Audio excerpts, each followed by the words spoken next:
एक आदमी एक सुनसान द्वीप पर फंस जाता है और आत्महत्या करने की तैयारी करता है, लेकिन आखिरी पल में उसे किनारे पर एक और आदमी दिखाई देता है।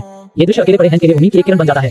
वह पास जाकर देखने की कोशिश करता है, लेकिन पैर फिसलने से वह लगभग पागल सा हो जाता है। किस्मत अच्छी थी कि रस्सी टूट गई और उसकी जान बच गई। उसे बचाने की कोशिश करता है, लेकिन तभी उसे उसके पेट से अजीब सी आवाजें सुनाई देती हैं। जब उसे एहसास होता है कि उस आदमी में जिंदगी की कोई निशान नहीं है, तो हैंक अपनी बैग उतारकर गुफा में लौट जाता है और दोबारा आत्महत्या की तैयारी करने लगता है। वह खुद को मानसिक रूप से तैयार कर रहा होता है, लेकिन उस आदमी की गैस निकलने की आवाजें उसके कानों में गूंजती रहती हैं।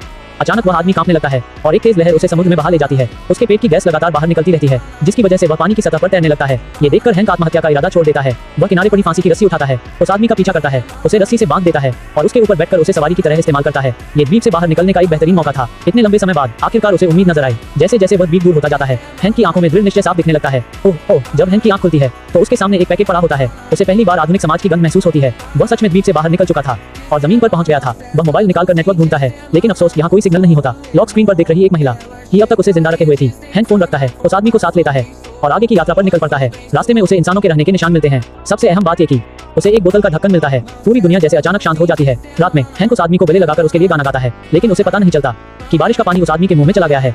अगली सुबह उसे एक रैकून दिखाई देता है। Let me eat you, hang गुस्से में इकट्ठा किया हुआ बारिश का पानी गिरा देता है। निराश होकर वह अकेले आगे जाने का फैसला करता है। अलविदा कहते समय वह देखता है कि उस आदमी के मुंह से मीठा पानी निकल रहा है। हैंक जल्दी से उसे उठाता है, एक बड़ा कप भरता है और जीवन के इस अनमोल स्रोत को पीता है, लेकिन उस आदमी का पानी सीमित होता है। हैंक कुछ और निकालने की सोचता है, तभी उसे पता चलता है कि वह आदमी बोल सकता है। इस तरह हैंक उस आदमी की बोलने की क्षमता जगा देता है। उसका नाम मैनी होता है, लेकिन नाम के अलावा उसे अपना अतीत कुछ भी याद नहीं होता। हैंक फैसला करता है कि वह मैनी को उसकी पुरानी जिंदगी याद दिलाने की कोशिश करेगा। शायद इसी तरह वह उसे उसके घर पहुंचा सके। लेकिन तभी मैनी की नजर एक स्विमसूट मैगजीन पर पड़ती है और अचानक उसके भीतर अजीब सी आग भड़क उठती है। ओह वाह, क्या हुआ? जिंदा है? क्या हुआ? जिंदा है? हे भगवान, मुझे बहुत नफरत है। हैंक को एहसास होता है कि मैनी के हिलते डुलते निचले शरीर असल में घर का रास्ता दिखाने वाला कंपास है। वह मैनी का इस्तेमाल दिशा बताने के लिए करने लगता है, लेकिन आगे चलकर मैगजीन काम करना बंद कर देती है। एक जगह आराम करते समय हैंक को पीछे से हलचल सुनाई देती है। मोबाइल अपने आप खुल जाता है। हाय हाय, मैनी हैंक के फोन में मौजूद उस महिला को देख लेता है और उसका कंपास एक बार फिर काम करने लगता है। ऐसे ही होगा मजेदार वीडियो के लिए चैनल को सब्सक्राइब करें, वीडियो को लाइक करें।